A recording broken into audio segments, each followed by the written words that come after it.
안녕하세요, 박정호입니다. 오늘 함께 살펴볼 나라는 바로 베트남입니다. 최근 우리나라에서 가장 관심의 대상 국가로 급부상한 나라, 단연코 베트남이라고 할 수 있는데요. 그것은 베트남이 우리 기업과 우리 국민들의 주요 투자 대상이기 때문이었습니다. 코로나19가 터지기 직전까지 베트남에 투자한 외국 자본 중 우리나라의 투자 비중이 가장 높았기 때문이죠. 1988년부터 2017년까지 베트남에 투자한 외국 자본 중 우리나라는 투자 건수가 6,324건, 투자 금액으로는 558억 달러를 기록해 1위에 해당됩니다. 2위는 투자 건수 3,233건, 투자 금액 461억 달러를 기록한 일본, 3위는 투자 건수 1,927건, 투자 금액 414억 달러를 기록한 싱가포르 등입니다. 우리나라가 베트남에 얼마나 많은 투자를 했는지를 바로 이들 국가와 비교해봐도 쉽게 가름할 수 있죠. 자, 우리나라가 베트남을 투자 대상으로 주목하게 된 가장 큰 배경은 베트남과의 경제적 교류가 급격히 늘어나면서부터입니다. 한국과 베트남의 무역 추이를 살펴보면 베트남은 2014년 한국의 6위의 수출국이었으나 그것이 2015년에는 4위, 그리고 2017년에는 중국, 미국에 이어 3위의 수출국으로 발돋움합니다. 향후에도 양국 간의 무역 관계는 더욱 늘어날 것으로 전망되어 2021년 이후에도 베트남이 한국의 주요 무역 상대국으로 유지될 것으로 전망되고 있고요. 일각에서는 이러한 추세가 계속될 경우 베트남이 미국을 뛰어넘어 한국의 2대 수출국으로 올라설 가능성도 있다라는 예상도 있습니다. 이 과정에서 베트남 경제에 우리 기업이 미치는 영향 또한 크게 증대되고 있는데요. 일례로 삼성전자 베트남 법인의 경우 베트남 전체 GDP에서 무려 20%를 차지합니다. 그야말로 삼성전자의 실적이 베트남 GDP를 좌우한다는 말이 나올 정도죠. 개인 간의 교류 역시 나날이 높아져 2019년을 기준으로 연간 베트남에 방문하는 한국인의 숫자가 400만 명에 이릅니다. 이처럼 양 국가 간의 교역량이 증대되면서 많은 사람들이 베트남의 변화를 직간접적으로 접할 기회를 갖게 되었고, 이는 다시 베트남 투자에 대한 관심 증대로 이어져 왔던 것입니다. 기업들이 베트남 투자에 관심을 갖게 된 또 다른 이유는 베트남 시장이 내포하고 있는 미래 가능성 때문입니다. 인구 구조를 살펴보면 2017년 기준으로 베트남의 총 인구는 약 9,500만 명으로 세계 15위의 인구 대국입니다. 2023년경 1억 명을 돌파할 것으로 전망되고요. 다시 2030년경에는 1억 500만 명에 달할 것으로 전망되고 있습니다. 그뿐 아니라 인구 구조 또한 전형적인 피라미드 구조입니다. 현재 베트남 총 인구의 50%가 30대 미만으로 왕성한 소비력을 갖고 있는 20대, 30대가 중심이라고 할 수 있습니다. 사실 베트남 현지 상황을 직접 목격한 사람들이라면 베트남을 미래지향적인 시장이라고 평가하기보다는 현재 진행형인 시장으로 보는 경우가 더 많습니다. 그것은 베트남 경제가 하루가 다르게 급성장하면서 소비 트렌드 역시 웬만한 중진국 이상의 모습을 쉽게 목격할 수 있기 때문이죠. 하노이, 호치민 등을 중심으로 베트남인들이 현지 애용하는 시장은 전통 시장이 아닌 편의점, 대형마트 등으로 변화한 지 오래입니다. 베트남 국민들의 소비 행태 역시 여느 선진국처럼 건강과 웰빙에 대한 관심이 그 무엇보다 높아지고 있는 상황이고요. 이 때문에 마트에서 찾는 제품들 역시 저렴한 제품이 아닌 고품질의 제품과 믿을 수 있는 제품을 찾는 풍속도가 높아지고 있습니다. 보스턴 컨설팅 그룹에서 수행한 중진국을 대상으로 한 소비 행태 조사 결과 역시 베트남의 빠른 경제 성장을 대변해 줍니다. 조사 결과 베트남 중산층이 가장 관심이 많은 소비 지출 항목은 해외여행을 꼽았습니다. 저가 항공 등이 발달하면서 인근 아시아 국가를 중심으로 한 해외여행 수요가 급격히 늘어날 것으로 전망됩니다. 해외여행 다음으로 가장 관심이 높은 품목은 고급 화장품과 개인 건강관리 제품들로 확인되고 있습니다. 앞서 언급한 바와 같이 베트남의 주요 소비층은 자신의 외모에 관심이 많은 젊은 계층들입니다. 이 밖에 자신의 부를 과시할 수 있는 최신 전자제품에 대한 관심도 또한 높은 상황이고요. 온라인 전자상거래의 성장 속도 또한 높습니다. 아직까지 온라인 전자상거래의 시장 규모는 전체 소매 시장에서 4% 수준에 불과합니다. 하지만 매년 두 자리 이상의 성장을 기록하고 있고 베트남 소비자의 절반 가까이가 한 달에 한 번 이상 스마트폰으로 물건을 구매하는 수준까지 올라왔습니다. 현재 온라인 쇼핑 분야에서는 일본과 한국 기업이 쇼핑몰, 온라인 쇼핑, 편의점, 백화점 등 모든 분야에서 경쟁 중입니다. 이상에서 열거한 것처럼 베트남 내수 시장이 급성장하는 것이 우리 경제에 커다란 기회 요인이 되어줄 것으로 보입니다. 그것은 최근 베트남에서 가장 인기 있는 제품들이 한국산 제품들이기 때문이죠. 베트남 바이어들을 대상으로 한 설문조사에서 베트남인이 가장 좋아하는 제품으로는 한국, 태국, 일본 제품들이 종종 꼽히고 있습니다. 베트남은 내수 시장도 매력적이지만 지리적으로 약 6억 3천만 명이 살고 있는 아세안의 중심부에 위치하고 있어 인근 아세안 국가로의 수출 거점 지역으로도 최적지라 할 수 있습니다. 또한 베트남은 남북으로 길게 해안을 접하고 있죠. 이 때문에 가깝게는 동아시아, 서남아시아 등을 잇는 거점에 위치하고 있고 멀리로는 베트남의 값싼 노동력을 활용해 생산한 물건들을 미국과 일본 등지로 수출하기가 용이합니다. 시장조사업체 IHS 마켓은 최근 미중 무역전쟁으로 인해 베트남이 중국을 대신하는 세계의 공장으로 떠오르고 있다고 주목한 바 있습니다. 해당 보고서는 다국적 기업들이 중국을 피해 공급 사슬을 다변화함에 따라 중장기적으로 베트남 등의 국가에 해외 직접 투자를 더더욱 많이 늘릴 것으로 예상된다고 전망한 바 있습니다. 많은 기업들이 베트남에 주목하는 또 다른 이유는 이전 가격을 통한 경제적 이익 때문이었습니다. 이전 가격이 뭐냐 궁금하실 텐데요. 간단히 말씀드리면 이전 가격이란 즉 트랜스퍼 프라이스란 관계 기업 간의 거래가 이루어질 때 적용되는 가격을 말합니다. 많은 다국적 기업들이 해외 지사와의 거래를 수행할 때 어떠한 수준의 가격을 적용해야 하는지 판단해야 됩니다. 본사에서는 해외 지사에 회사 운영에 필요한 자금을 빌려주거나 완제품을 제작할 때 필요한 고사양의 부품을 제공해 줍니다. 그리고 이 과정에서 해외 지사로부터 부품 판매 대금과 이자를 수취하는 경우가 많습니다. 바로 부품 판매 대금과 이자 수취 수익이 이전 가격에 해당됩니다. 우리나라에서도 이전 가격이 대중으로부터 크게 주목받은 것이 한국 GM과 미국 GM 본사 간의 거래 때문이죠. 한국 GM이 그간 미국 GM에 납부해온 이자율이 5.3% 수준에 달하며 미국 GM 본사로부터 수입해오는 여러 부품들을 높은 가격에 수입하고 있다는 사실이 알려지면서부터입니다. 이와 같은 관련 기업 간의 거래 가격은 내부자 간의 거래 가격이라는 점에서 가격 결정이 비교적 수월합니다. 따라서 가격을 조정하여 얼마든지 자회사의 이익을 본사의 이익으로 조정할 수 있는 것이죠. 경우에 따라서는 해외 자사의 이익을 한 푼도 남기지 않고 본사로 모두 이전할 수도 있겠죠. 문제는 이 과정에서 특정 국가의 법인세 과세 규모가 달라진다는 점입니다. 만약 특정 기업이 이전 가격을 조정하여 해외 자회사의 이익을 고스란히 본사로 이전할 경우 해외 자회사가 속한 국가에서는 법인세를 징수하지 못하는 문제가 생깁니다. 현재 많은 국가들이 대외 개방도가 높아짐에 따라 글로벌 기업들이 이전 소득을 조정하면서 자국의 법인세 수익에 적지 않은 영향을 받는다는 사실을 알게 되었습니다. 우리나라에서도 1998년 국제조세 조정에 관한 법률이 제정되면서 글로벌 기업들이 이전 가격을 조정하면서 경감되는 국내 법인세 소득을 보존할 수 있는 법적 근거를 마련한 바 있습니다. 중국 역시 2008년부터 법인세법과 특별납세 조정 방안이 시행되면서 이전 가격으로 인해 조정되는 부분에 대해 과세를 부과할 수 있게 되었습니다. 하지만 베트남은 최근까지 다국적 기업들의 이전 가격 조정으로 인한 문제에 크게 주목하지 않습니다. 베트남 재무부에서 2017년 4월 서큘라 20을 발표하기 전까지 베트남은 이전 가격을 가장 수월하게 조정할 수 있는 몇 안 남은 제조하기 좋은 나라였습니다. 이 역시 수많은 외국 투자 기업들이 베트남을 주목하는 이유죠. 손바닥도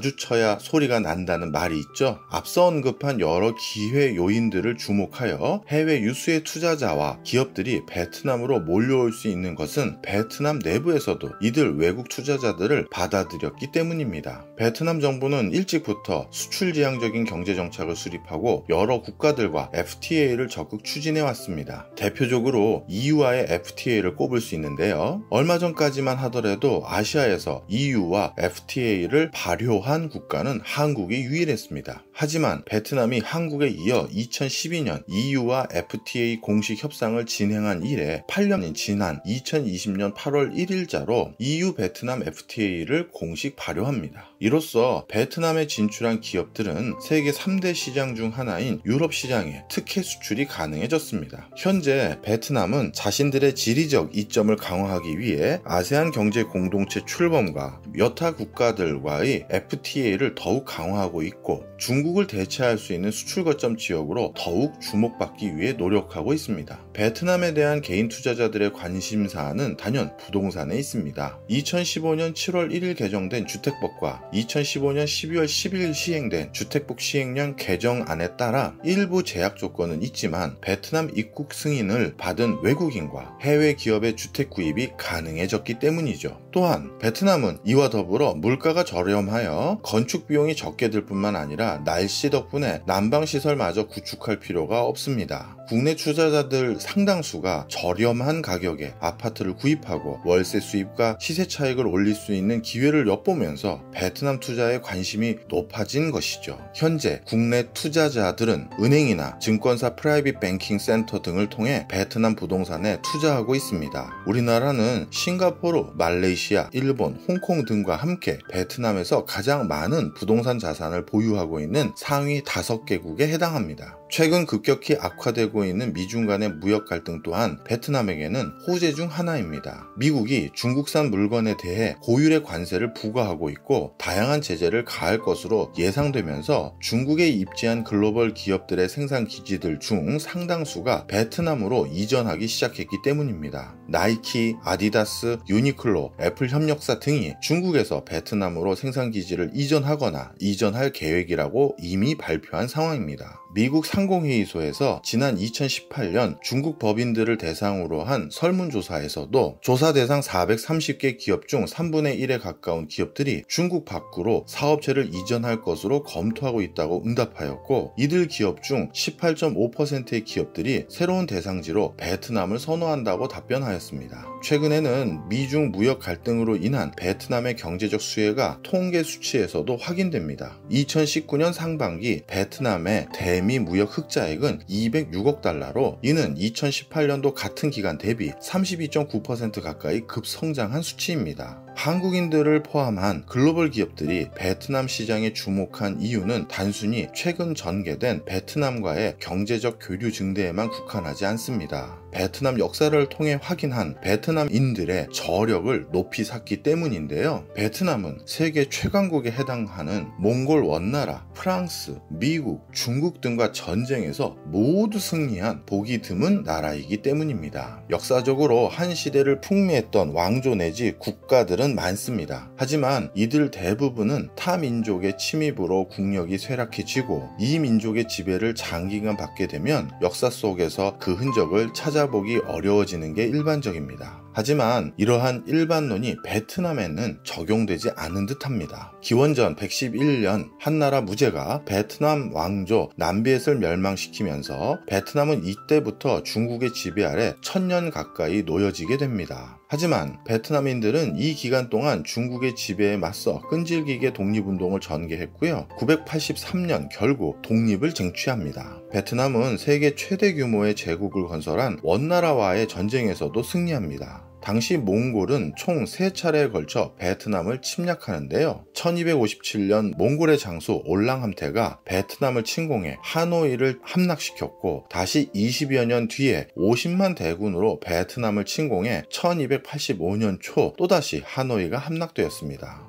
당시 통치자인 연동은 국민들이 고통을 받지 않도록 몽골에 항복하자는 의견이었습니다. 하지만 쩐흥다호 장군은 끝까지 항전할 것을 주장하였고 실제 전쟁의 총지휘를 맡아 몽골군을 물리치고 하노이를 탈환합니다. 원나라는 1287년 또다시 30만 대군을 이끌고 베트남을 침공합니다. 이 과정에서 쩐흥다오 장군의 박당강 전투는 베트남인들이 가장 자랑스럽게 여기는 승전의 기록입니다. 쩐흥다오 장군은 조수간만의 차이가 큰 박당강의 수위에 주목합니다. 쩐흥다오 장군은 미리 강 바닥에 나무 기둥을 심고 원나라 군대를 유인합니다. 원나라 배가 나무 기둥으로 오도 가도 못하는 상황이 되자 불을 질러 대승을 거둡니다. 결국 베트남은 세계에서 유일무이하게 몽골 침략을 3차례나 막아낸 국가가 됩니다. 베트남은 2차 세계대전 이후에는 프랑스와의 전쟁에서 승리합니다. 2차 세계대전 이전까지 베트남에서 프랑스의 영향력은 상당했죠.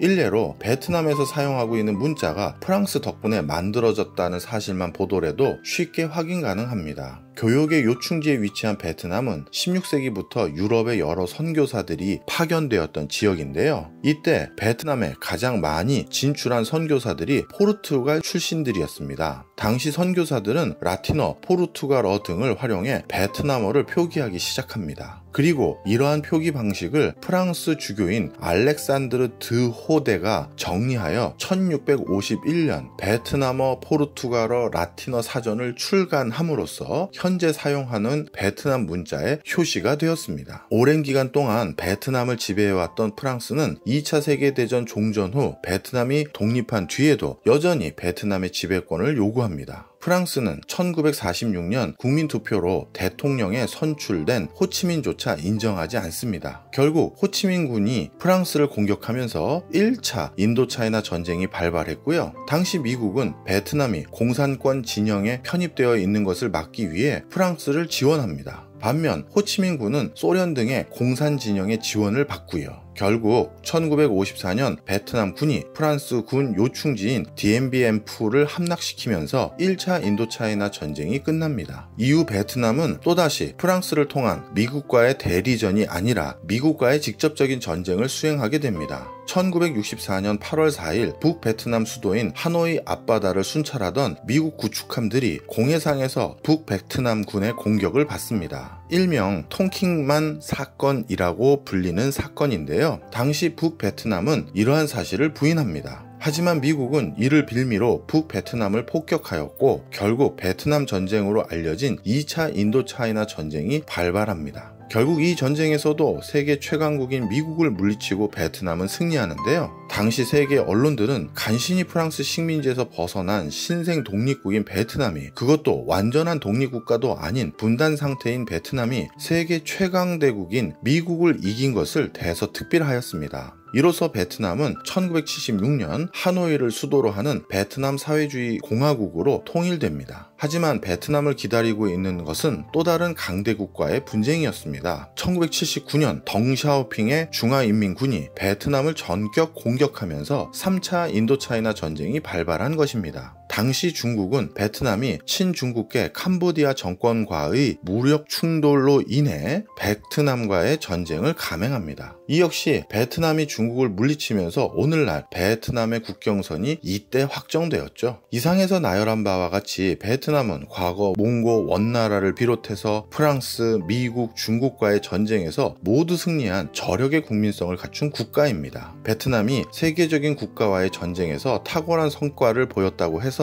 우리나라처럼 단일 민족으로 이루어진 국가로 생각해서는 안 됩니다. 베트남은 다민족 국가로 모두 54개 민족이 함께 어우러져 살고 있습니다. 전체 인구의 약 88%를 점하고 있는 낀족 이외에 53개 소수인족이 있습니다. 이들 소수인족의 대부분은 산악지대나 고원지대에 흩어져 살고 있으며 주로 수렵이나 화전을 일구며 생계를 이어가고 있죠. 민족마다 고유의 전통 문화와 언어마저도 다릅니다. 베트남에는 모두 5개의 언어 계통이 있고 그 언어 계통에는 민족이나 지역에 따라 수십 종류의 언어가 존재합니다. 이처럼 상이한 민족들이 위기 때마다 합심하여 세계 최강 국가의 전쟁에서 승리를 쟁취했다는 사실이 더더욱 믿기 어렵기만 합니다. 이러한 베트남 국민들의 근성은 경제 분야로까지 이어지는 분위기입니다. 베트남에 진출한 다국적 기업들 대부분이 베트남 국민들의 교육열과 근면성을 높이 평가하고 있기 때문인데요. 베트남을 대상으로 한 외국인 투자 규모가 이처럼 급증했다고 해서 베트남이 기업 활동을 전개하기 적합한 곳이라고 생각하면 크게 낭패를 보기 쉽습니다. 물론 베트남이 법인세율을 인하하고 불필요한 규제를 폐지하는 등 기업 환경을 급격히 개선하고 있는 것은 사실이지만 그 수준은 아직 아세안 국가에도 미치지 못하는 측면이 많기 때문입니다. 베트남은 월드뱅크가 아세안 주요 국가인 말레이시아, 태국, 인도네시아, 필리핀 등을 대상으로 수행한 기업 환경 평가 조사 결과에서도 평균 이하로 평가된 바 있습니다. 세계 경제 포럼에서도 기업 환경이 싱가포르를 제외하고도 아세안 영내에서 7위 수준에 불과한 것으로 조사되었습니다. 베트남의 열악한 기업 환경은 정책적인 부분에 국한되지 않습니다. 오히려 더 심각한 것은 베트남 내부의 열악한 SOC 인프라라고 할 수 있는데요. 사실 저도 놀랐던 것이 베트남 내 운송 비용이 베트남에서 미국으로 운송하는 운송 비용보다 많이 드는 지역도 있습니다. 일례로 호치민에서 랑선까지 운송하는 운송비가 $250인데 반해 호치민에서 미국 서부까지 운송비가 $200 수준입니다. 현재 베트남은 도로뿐만 아니라 항만, 철도,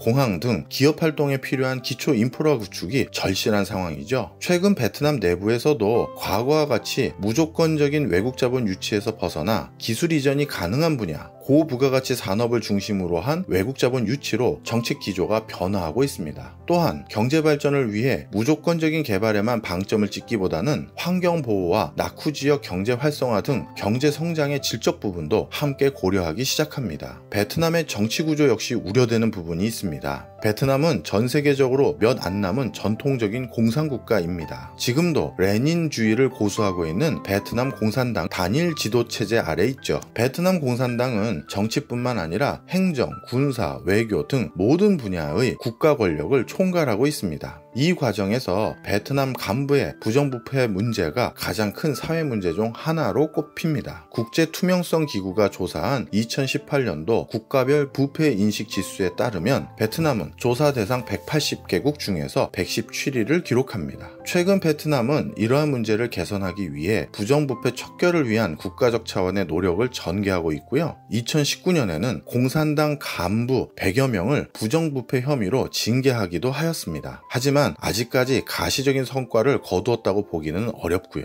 베트남이 전통적인 공산국가이다 보니 베트남 경제 역시 국영기업을 중심으로 전개되고 있습니다. 베트남의 100대 기업 중 국영기업의 비중은 31% 수준으로 현재 베트남 민간 기업 비중이 39%라는 점을 고려할 때 현지 기업 2개 중 1개가 국영기업인 셈입니다. 현재 베트남 국영 기업들은 낮은 수익성과 비효율성을 내포하고 있으며 부채 비율 또한 높아 부실 경영을 초래하고 있는 상황입니다. 향후 베트남 경제가 견실한 구조를 갖기 위해서는 국영 기업의 경영 성과 달성이 무엇보다 급선무라 할 수 있습니다. 현재 베트남 경제 규모는 태국의 2분의 1 정도에 불과한데요. 하지만 IMF, 월드뱅크, ADB 등 주요 글로벌 경제기관 모두 향후 베트남 경제 성장률은 6% 중반대를 꾸준히 유지할 것으로 전망하는 분위기입니다. 베트남의 무역 구조는 중국, 한국 등으로부터 중간재를 수입, 이를 가공해 미국, EU 등 선진국으로 완제품을 수출하는 구조를 띠고 있는 상황에서 그간 이러한 기능을 수행해왔던 중국을 일정 부분 대체할 것으로 보입니다. 또한 베트남은 전 세계에서 가장 급성장한 국가로 국가 차원에서 다양한 SOC 사업을 전개해야 하고 미래지향적인 신산업을 내부화하기 위한 노력을 하고 있는 상황입니다. 이 과정에서 SOC